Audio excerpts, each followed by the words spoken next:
Imagine being strapped to a wooden frame, your limbs slowly pulled apart, bone by bone, or worse, locked inside a metal coffin lined with spikes, unable to move as sharp iron edges press into your flesh. Sounds like something from a horror movie, right? Throughout history, humanity has found terrifyingly creative ways to inflict pain.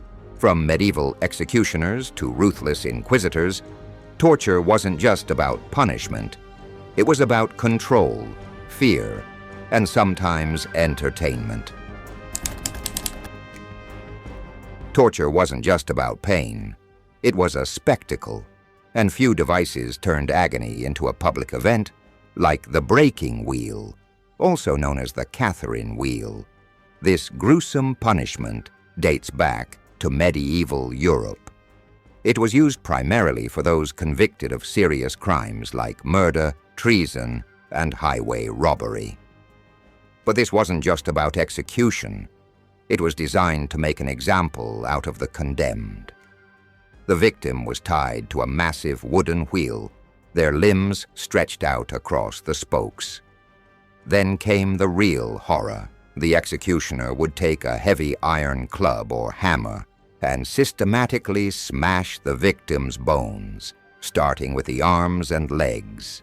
Some executioners followed a precise order, ensuring that no fatal blows were dealt too soon. The idea was to keep the person alive as long as possible, sometimes for hours, sometimes even for days. Once the bones were shattered beyond repair, the mangled body was sometimes woven between the spokes of the wheel and hoisted upright for the public to see. The unlucky ones who survived the initial beating were often left there to die slowly from shock, dehydration, or exposure. One of the worst aspects of the breaking wheel was how long it prolonged suffering. In some cases, executioners delivered a merciful death blow to the chest or neck, but this wasn't always granted. One of the most infamous cases was Peter Stump, a German farmer accused of being a werewolf in the 16th century. His punishment? He was strapped to the wheel, had his limbs shattered, and then was decapitated and burned. The breaking wheel was eventually phased out as execution methods became more humane, but its legacy remains one of the most brutal ways to die in history. If the breaking wheel was about shattering bones, the rack was about tearing a person apart, slowly, painfully, and with terrifying precision. The rack became infamous during the Middle Ages, especially during the Spanish Inquisition and in England under King Henry VIII. It was a favorite tool of interrogators, designed to extract confessions, whether true or false. Few who were placed on it ever walked away the same. The device itself was deceptively simple, a long wooden frame with rollers at both ends. The victim's wrists and ankles were tied to these rollers, and then the real nightmare began. With every turn of the crank, the rollers pulled the victim's arms and legs in opposite directions, stretching the body beyond its natural limits. At first, tendons and muscles would strain, then joints would pop out of their sockets. If the torture continued, limbs could be completely torn from the body. Sometimes executioners added extra horror. Hot irons were pressed against the skin, or spikes were placed beneath the victim's back, ensuring that any movement led to further agony. One of the most famous victims of the rack was Guy Fawkes, the English conspirator behind the failed gunpowder plot of 1605. Before his execution, he was placed on the rack in the Tower of London. The torture was so severe that when he was later forced to sign a confession, his signature was barely a scribble. The rack was eventually outlawed in most parts of Europe, but its reputation as one of history's most excruciating torture devices remains unmatched. If the breaking wheel shattered bones and the rack stretched bodies to their limits. The Pear of Anguish inflicted its pain from the inside out, turning the victim's own body into the source of their suffering. Unlike other medieval torture devices, the Pear of Anguish was a tool of secrecy rather than spectacle.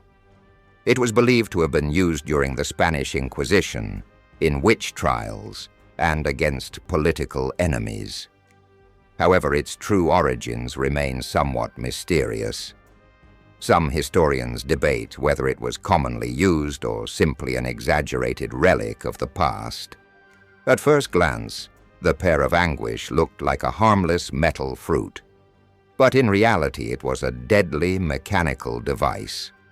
The torturer would insert it into the victim's mouth, rectum, or other orifices, then twist a screw mechanism, causing the device to expand. As it widened, sharp metal prongs or ridges would press against soft tissues, tearing flesh and inflicting excruciating internal damage. The pain was indescribable, and in many cases, it led to permanent injury, extreme bleeding, or slow death from infection. The Pear of Anguish was supposedly used for different crimes blasphemers had it forced into their mouths. Women accused of witchcraft or infidelity were subjected to it vaginally. Male victims, especially those accused of homosexuality, suffered rectal insertion. There are no verified accounts of specific victims, but legends suggest it was a brutal method of punishment and humiliation. Unlike more famous torture devices, the Pear of Anguish wasn't always meant to kill instantly. Instead, it was often used to leave a lasting, grotesque injury, one that served as a warning to others. Throughout history, torture wasn't just about punishment. It was about control, fear, and sometimes sheer cruelty. Devices like the breaking wheel, the rack, and the Pear of Anguish weren't just instruments of pain. They were tools of terror designed to break the body, the mind, and the human spirit. What's truly disturbing is how these methods weren't just invented for executions. Many were used to force confessions, silence enemies, or maintain power. The fear of torture was often as effective as the torture itself. Thankfully, as civilizations advanced, these brutal practices were outlawed, replaced by legal systems that, while still flawed, no longer rely on medieval horrors to enforce justice. But the legacy of these devices remains a chilling reminder of what humanity is capable of when cruelty is given free rein.